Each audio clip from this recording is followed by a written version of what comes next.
ஒரு நல்ல பாட்டு பாடு பேபி. எனக்கு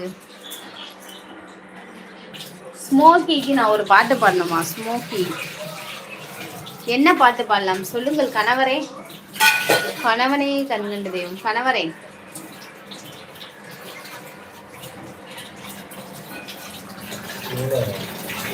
எதுக்கு மாமா இப்படி? மாமா போவோம். 20 நிமிஷம் தான் வெயிட் போட்டுப்போம்.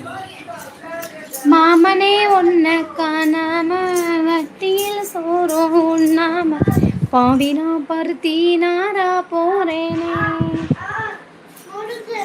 தாகந்தான் காகந்தான் கத்தி போனாலும் கதவுதான் சத்தம் போட்டாலும் ஓ முகம் காண ஓடி வந்தேனே. ஒத்தையில் ஓடும் கதையோரம் கத்தியே உப்பே சொன்னேனே. அண்ணா காமிங்க அக்கா. அந்தரையில் தூரம் போனது நேரமானது கண்ணீர் விட்டேனே.